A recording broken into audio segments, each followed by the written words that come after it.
Hi everyone, my name is Miss Ariel. I'm the Children's Librarian at First Colony Branch Library. So today we're going to be doing a book talk that highlights books written by African American authors.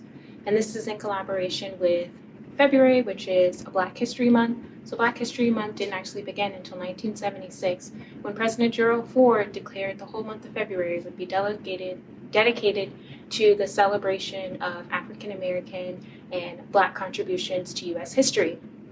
And so I picked a few picture books and a few graphic novels that actually are written by Black authors, and some of them have Black main characters in them as well. So the first book we're going to be talking about today is called Move the Crown. And this is a book that has song lyrics by Eric Barrier and William Griffin, and the illustrations are by Kirk Parrish. And so this book is filled to the brim, page to page, with song lyrics. These lyrics inspire anyone to pull out their pen and paper and begin writing lyrics of their own. And so a lot of these lyrics have rhyming words in them. The lyrics can be seen as a way for your child to engage in rhyming and understand the way rhymes work, as well as inspiring them to encourage their friends to be on the move. And I encourage you to check out this book if you're interested in a lyric style read. The next book is called Not Quite Snow White, and this is written by Ashley Franklin and illustrated by Ebony Glenn.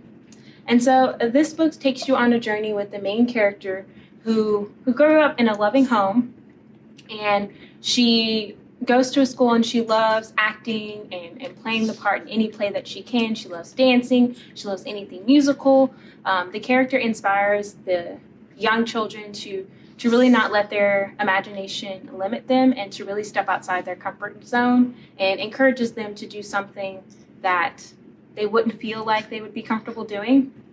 And so throughout this story, the main character, she auditions for a play, and there are some comments made by her classmates that make her feel like she's not qualified to be the lead of the play. But she goes home, and her family and her parents provide her encouraging words, and she's able to step up and rise to the occasion. I highly encourage this for any child that's struggling with self-esteem or any child that's afraid to step outside of their comfort zone. The next one I have here is Your Name is a Song. And so this book is written by Jamila Thompson Bigelow. And so this book focuses on a young girl who has a name who has a very unique name.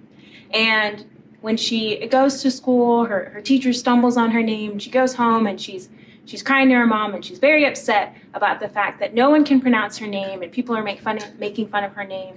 And her mom inspires her and tells her that her name is a beautiful song. And they're able to have pronunciations throughout the book. And she's able to go back to school the next day armed with her new talent, and she's able to teach all of the other students that their names are also songs as well. This is an inspiring tale for anyone who has a unique name or a name that derives from something that people in the U.S. aren't necessarily familiar with.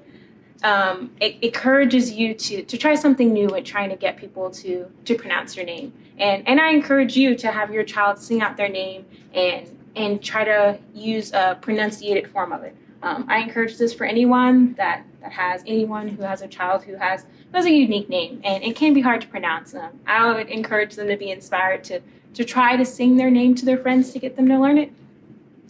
And then the last two books I have, one of them is a middle grade graphic novel, and we have Twins. This is written by Varian Johnson and Shannon Wright.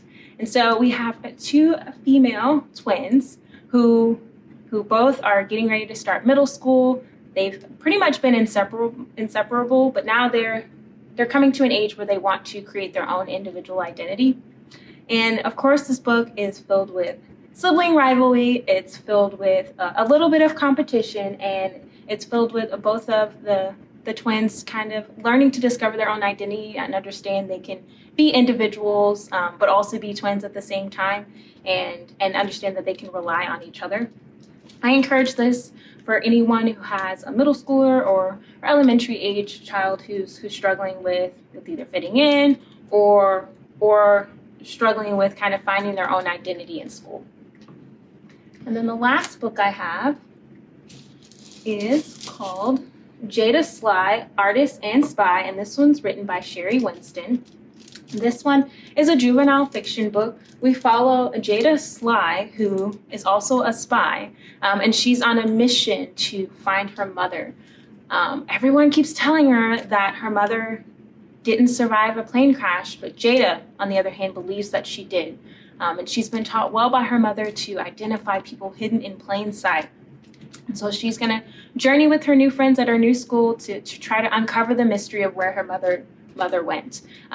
I encourage you to dive deep into this book. It's a great book with a female lead in it, and it definitely encourages your child to understand the importance of friendship and going on an adventure and not limiting yourself with your imagination and kind of letting it run wild.